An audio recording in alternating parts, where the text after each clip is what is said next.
Did you take a look at this morning, Gavin? I had to circle back to our good friend Cenk. If you guys don't remember, he personally volunteered to help Doge cut the Pentagon budget, right? He was talking a lot of big game about how Donald Trump is actually serious about listening to his base since he promised to clean out the Pentagon budget. Of course, he's going to follow through with those promises. He says, Trump team said they'd cut the Pentagon. You all saw it with your own eyes. Now Trump is bragging about adding $150 billion to the Pentagon to make it $1 trillion budget. Pentagon can't pass an audit, can't account for half their budget, and they're going to get more pork. Who could have seen this coming? Gavin, I'm so surprised. I can't believe the guy who did nothing but raise the military budget astronomically during his last term and took a bunch of money from people who have a vested interest in getting military contracts is now raising the Pentagon budget without any accounting. Yeah, I remember there's actually a clip of the show where we were discussing Cenk giving preemptive credit for them talking about doing this. And you said, Gavin, what do you think the actual chance of the Pentagon budget getting cut at all is? I said less than zero. Less than zero. Now, I could not necessarily have predicted that we'd get the first ever $1 trillion Pentagon budget under Trump. I didn't know he'd go that crazy. But yeah, I mean, of course, anyone on the left knew this was going to happen. Anyone who's not a total fucking mark knew this was going to happen, including Cenk Uygur. Again, and Cenk, the reason I say that is because when Biden was making promises about how he was going to pursue a public option, Cenk called it for what it was. He's like, yeah, bullshit. Biden's not going to try to get a public option through. That's crazy. Of course he's lying. But now with Trump and the Pentagon right before the election, he was like, maybe they are being honest this time. Maybe Trump is the first politician ever who's actually not lying and he's actually sincere about this. Oh, man, who knows? Yeah.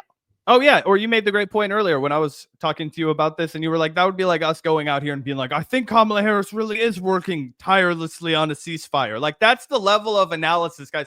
And I don't think it goes without a little bit of suspicion, a little bit of suspect that almost all of these folks, if you look at them from the Jimmy Dore to the Young Turks to any of the, Rumble cats, the why I left the lefters that were like, we really should sit back and think about, maybe Donald Trump really will cut the budget. Maybe he really will bring peace. Maybe he really is going to, end the war in Ukraine on day one. Maybe all of these things are going to happen, right? Maybe he is going to be an anti-war champion this time around. It isn't lost on me that all of those fuckers are funded by Peter Thiel. Every last one of them has money coming back to Peter Thiel and Elon Musk, the two dudes that bought the fucking presidency and wanted nothing but military government contracts. So there you go.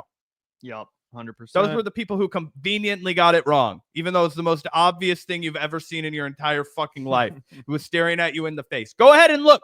Go ahead and look at all of the accounts that you follow that are taking money from Peter Thiel, that are taking money from, Polymarket Studios, any of these people. They're all like, maybe Donald Trump really will be anti-war. The Jimmy Dores, I mean, there's too many to count. The Aaron Mattes, all of these fuckers. Yeah, it's pretty fucking crazy. And also, I noticed this, Emma Vigeland, joining in on the Dunk Fest. She says, too easy.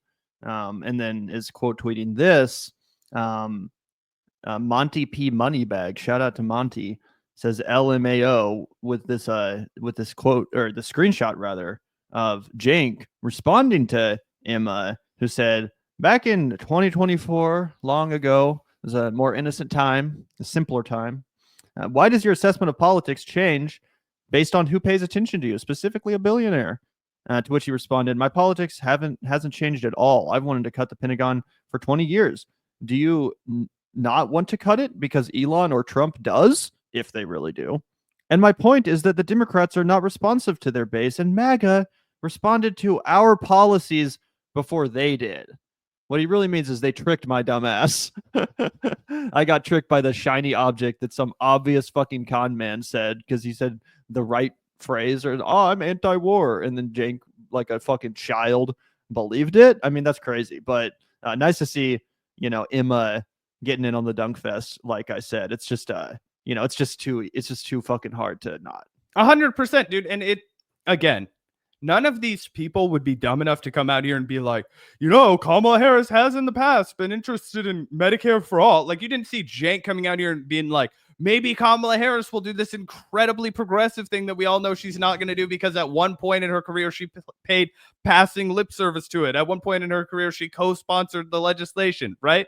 She was at one point interested in having leaving the impression that she was a progressive, not anymore, but we could still have gone out there and misled you and been like, yeah, if you vote for Kamala Harris, maybe we'll pass the Medicare for all. Maybe she'll raise the minimum wage to $25 an hour. X, Y, and Z she's paid lip service to over the course of her career, right? But nobody did that, especially not Cenk, especially not any of these other accounts that were trying to give Donald Trump the benefit of the doubt constantly. What they did was they would never give Kamala Harris the benefit of the doubt. They would always be shrewd and critical and always have the devil's advocate position for that. But whenever Donald Trump does fucking anything, it's like, well, maybe he's really being sincere this time, even though no politician in the history of America has had a greater reputation for being a liar and a fucking cheat. Yep. It's crazy. It's insane. So anyway, that's the state of American political commentary. Yeah. Shout out to Cenk for completely embarrassing himself once again. But yeah, let's see. Do we want to go Anna Kasparian on Megyn Kelly? Yeah, I have that right here. Let's check it out. This was super funny, and I think this more so than any clip I've seen from Anna Kasparian and her latest exploits. I think it really just shows what a weird place she's in, where it's like she's not quite on the right straight up, but she's also not really on the left anymore. So she just finds herself kind of floating around in this like no man's land, just totally directionless. Like you can see it in the way she answers the questions that Megyn Kelly gives her, because Megyn Kelly wants her to complete her journey to the dark side, right? She's like, come with me and we can rule the galaxy together. Like, just come on, Anna, come on, make the complete your journey, right? And she really primes some of these questions to have that effect on Anna. But it's weird. Anna's not quite willing to go all the way still. She seemingly still has enough dignity, right, to straight up just completely become a right-wing propagandist. So what this ultimately results in is just a very boring conversation. A very boring conversation where it seems like Anna still is trying to play both sides. Like she won't go on here to do what Megyn Kelly actually wants her to do, but she also won't go on here to do what we want her to do, which would be to debate Megyn Kelly and to shut down this bullshit and to say enough is enough with your dumbass talking points. I can easily debunk each and every one of these. Watch me. That's what Anna Kasparian would have done like 7 years ago. But here we just get the most like weird, middle road, no man's land bullshit. And I think it just speaks to the boring status of the Young Turks and of their ideology right now, and why no one's tuning in. No one wants this. Oh yeah. Well, look, fence sitting is, not really sought after when it comes to punditry, right? If you are in this business, it's because you're supposed to have a take, and it's supposed to be because you have a take you're willing to defend. Anna has decided that she is going to ride this enlightened centrist thing to the bitter end, right? She really considers herself at home in the company of a guy like Adam from Adam and Sitch, or Adam and Sitch period, on that show. That kind of a lane where it's like the left just got too wild for me. But I also still think the right wing is a little wild, and her inability to commit to the script is why I don't think she'll get picked up by a Fox News outlet. I think she does still kind of consider herself above that, right? In the same way that she considers herself to be above the fray when it comes to left-wingers and protesters and people who advocate for social justice in a way that she condemns, right? I think she considers herself to be above the Sean Hannitys. I think she considers herself to be above the, Glenn Beck's, even if she's willing to sit down and have lunch with them. I don't think she wants to go to the bottom of the barrel with them like that. And that's why there is no home for her, right? Because she doesn't have a take, because she's not charismatic, and because she doesn't have a POV. Well, it's funny, Zach, because the one place where I do feel like this POV of hers is actually popular, it's not on YouTube, it's not on Fox News, but it is weirdly on Substack. Like you see this all over the place on Substack with like the Jesse Singles and the Katie Herzog and the Blocked and Reported. Like I'm not a fascist right-wing Republican, but also let me constantly talk about wokeness and how annoying the left is, and DEI and all this kind of shit, right? So I do feel like she kind of fits in nicely there in that Substack world, but it's not really translating well to like this space at all, in my opinion. But yeah, let's take a look here. They bring up Bill Burr. Anna has some interesting thoughts on that as well. So let's take a look. So comedian Bill Burr goes to an event for Conan at the Kennedy Center. And this just the other night. And Conan O'Brien. And he gets asked on the red carpet a couple of political questions by random reporters. Burr has made multiple political comments before this moment. But look, the man acts like he's had a bad case of amnesia. He doesn't know why on earth they'd be speaking to him about politics. Watch. Tell us about your reaction to Luigi and Angioni. I was reading up, that perhaps you've been supportive of what he did. What is your take on that? If you were reading up, I don't think you read up on it. Because I said what I felt about it, and I said what a lot of people said. People took it that way. So could you clarify what you think? No, I'm not going to just have some controversial moments so you can get clicks. I'm not doing that. I mean, I'm here for Conan. I'm not doing all of this. You said about Elon that he was ruining Earth, I saw on The View. You're critical of him. What do you think of all the boycotts, like even the violence? I don't watch the news. I don't watch the news. I have no idea what's going on. I watch Instagram. I watch people wipe out on motorcycles. I watch lions and hyenas fight each other. This is the things that I do. You're a journalist. Comedians are on top of current events. No. That's weak. That's you guys passing the buck. You guys need to have balls again, which you don't.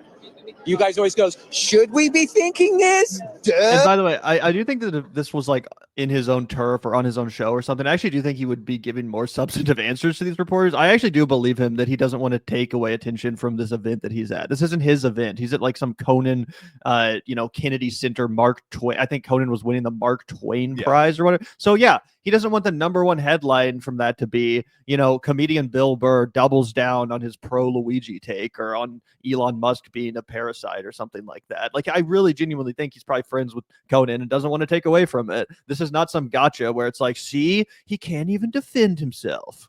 You guys present stuff like that. You guys just have balls. You need to get your balls back. Okay. He's not into politics. He doesn't want to comment on news, in response to which I have this to say. Oh my God. Can Here's you just that? one What the fuck? The people who watch this have to be like 60 years old. That was a cut from, many of you must have not known what you were watching, but it was this TV show that was canceled 50 years ago called The Brady Bunch. Who is your audience? Yeah, Megyn Kelly is honestly such a throwback. Like someone even though she is still relevant, to be fair to her, someone in chat was like bringing up isn't that the lady that said like Santa Claus is white? And I'm like, oh yeah, that was Megyn Kelly. Don't worry, kids. And whatever you hear, Santa Claus is white, and so is Jesus. That was a real ass Megyn Kelly. That used to be when Obama was fucking president of this country. We used to fucking just argue over the war on Christmas and whether or not Santa Claus was black. We weren't dealing with all this Starbucks insanity. Was woke enough, or if they hated Christians. The Starbucks red cup doesn't have any Christmas iconography on it. What's going on? Now it's only PBD holding that down. I went to my local Starbucks the other day, okay, and I'm a big loyal fan of Starbucks. They're a little woke, but I love their cup of coffee, right? But here's what I will not stand for. I'm a Christian man, okay? Many people I know, all the good supporters of Starbucks that I know, these are good Christian people. And why are they not free to celebrate their holiday? I love celebrating my holiday. Everybody else is free in America to celebrate their holiday. Is PBD Christian? I don't know. I think he is a Christian guy for sure. I feel like he gives me Christian I just feel like vibes. if he was, he would talk about it more. Let me see. I feel like that's a guy that would bring up his fucking faith if he had a faith. Let me see. Even if it wasn't Christianity, I could see him being like, oh yeah, Islam. PBD on his faith in Jesus. PBD shares his testimony on finding God. You have to be religious to make it this far in conservative media. You have his to be able clip on finding God is only 3 minutes and 53 seconds. I don't know, bro. It sounds like he's phoning it in. Because that dude knows how to talk a long time. If he only has 3 minutes worth of shit to say about finding God. Well, he had that guest we've reacted to about where it was like all about that guy's self-discovery with Jesus. He's made a decent amount of Bible content on all out war on Christ, influential Christian reacts, I don't know. Everyone has a God. PBD on how religion can fix and destroy you. See? He's skeptical. He's not skeptical. All right, we got to keep watching this though. It gets funny. The people are waiting. example on the two topics he was asked about that we found in about 10 seconds. Watch.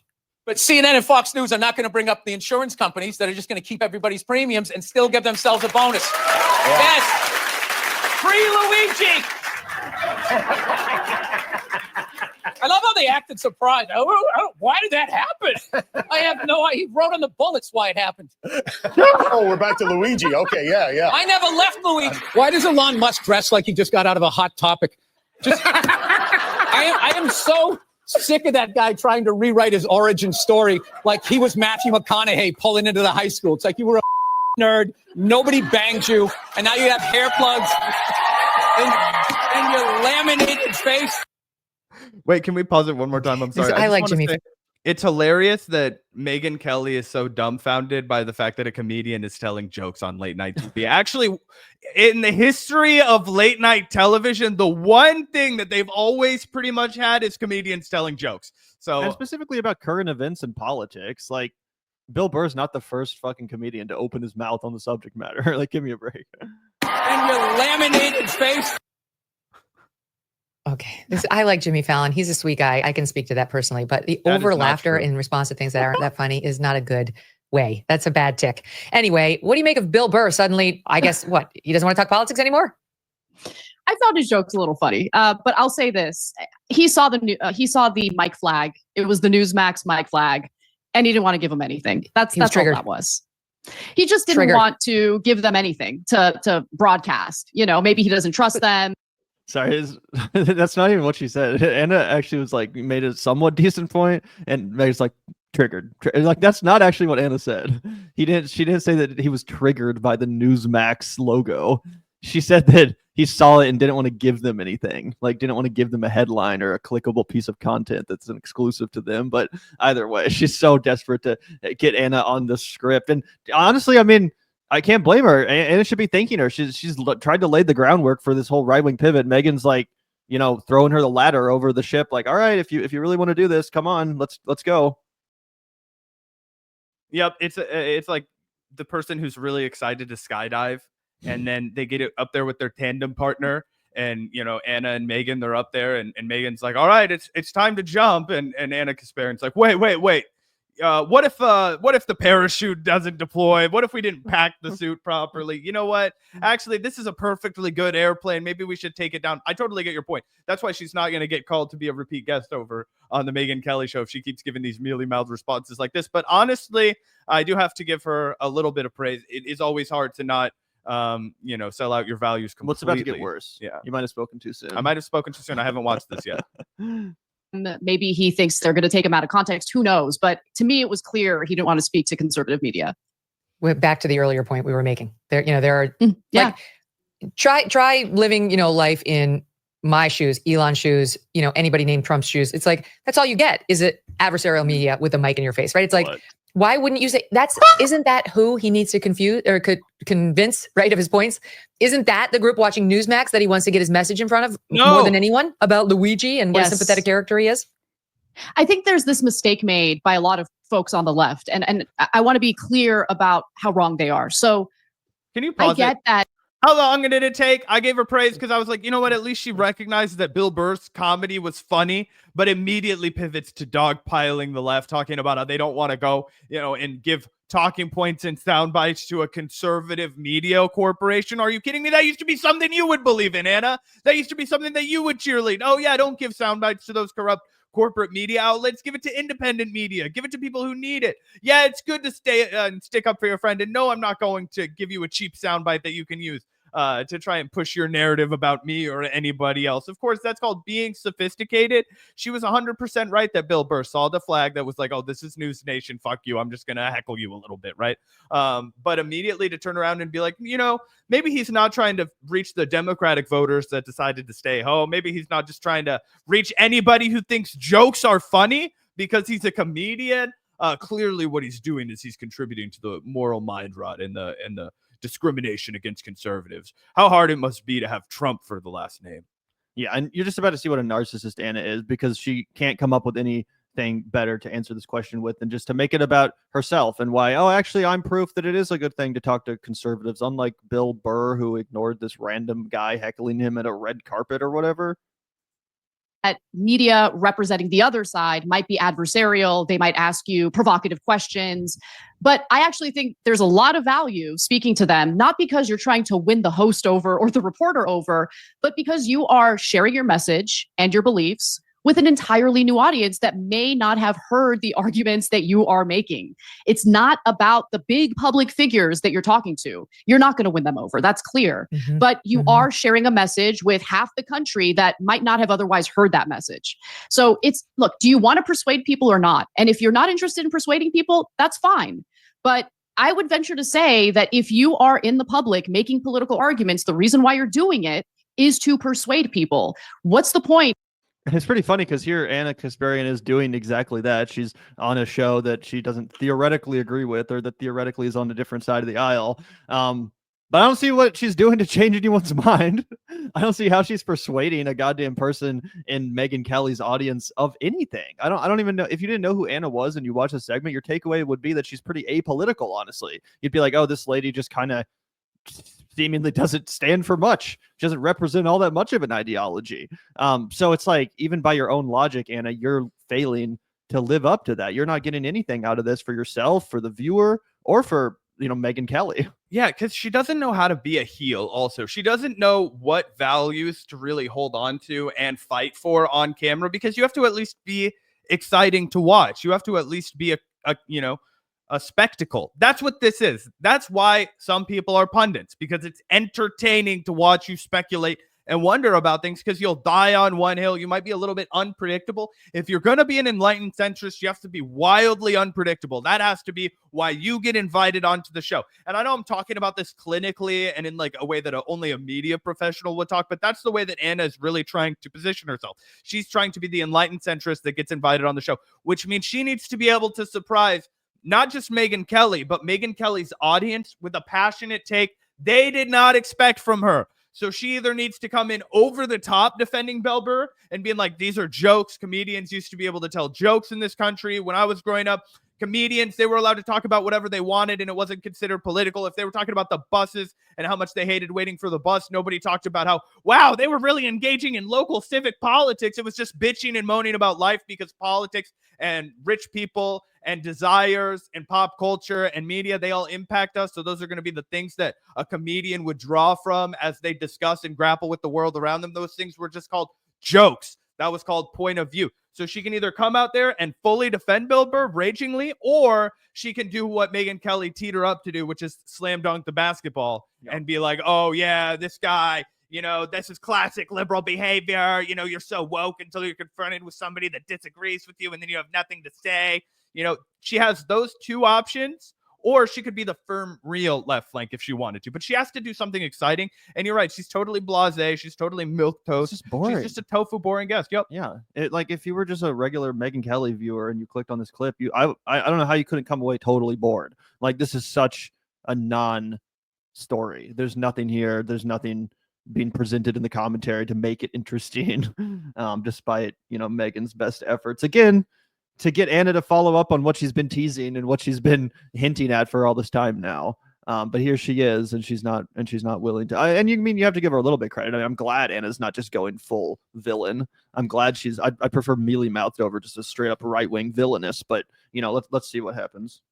Of just preaching to the choir and just talking to people in your echo chamber. It's more effective to talk to people you disagree with.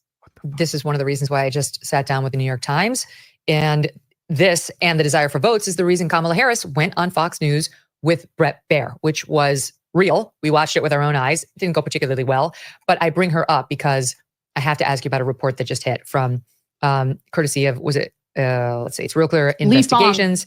Yes. Yeah, it's Lee Fang. And he revealed that all those brat videos, God, how many do we have? One, we'll just show one. Here's a remix, SAW 24. My mother she would give us a hard time sometimes, and she would say to us, I don't know what's wrong with you young people. Yeah, I'm not sure. I mean, it made it through on Megyn Kelly's program, but just to be sure, probably a good idea. Skip the Brat remix. Do we really need to relive that anyway, guys? Do we really need to relive that? Yeah. Probably not. Diagram. And what Lee Fang has found is that all of that was not paid for. Influencers who flooded the web with neon matcha green pro-Harris videos synced to beats from singer Charlie XCX's album Brat last year were quietly funded, quoting here, by an elusive group of Democrat billionaires and major donors in an arrangement designed to conceal the payments from voters, according to Real Clear Investigations. Obtained internal documents and WhatsApp messages from Democratic strategists behind the influencer campaign, Way to Win.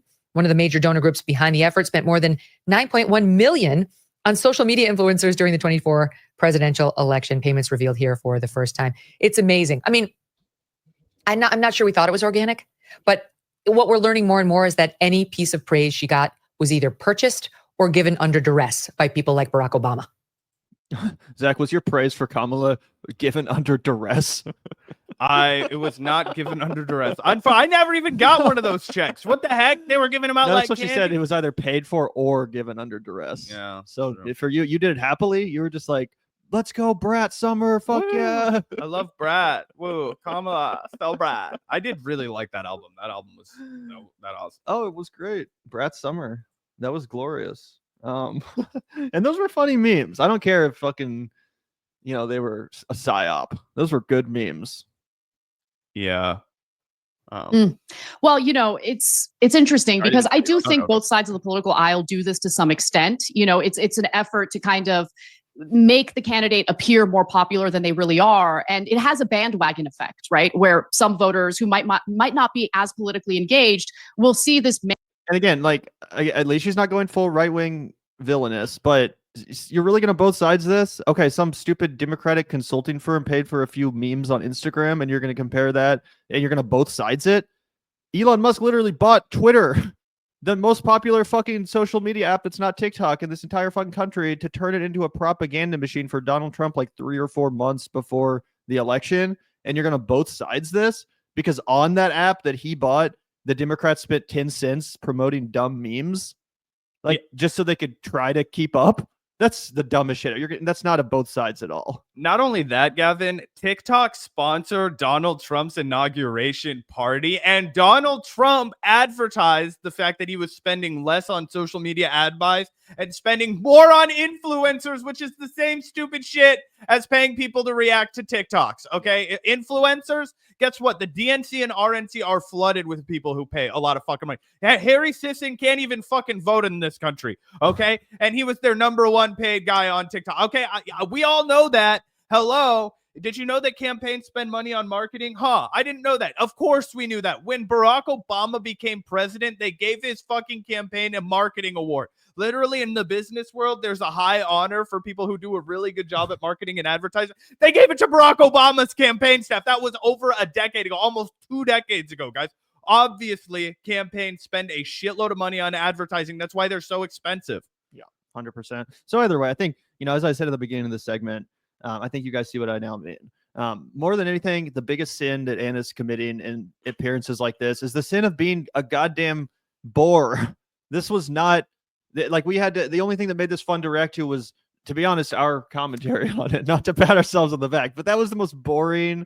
Like who the fuck would actually listen to that? There was no passion. There was nothing interesting said. There was nothing thought provoking or edgy or, like I said, at all interesting. It was just like, well, yeah, I see what you're saying, but technically both sides do that, so I don't really know. It's pathetic.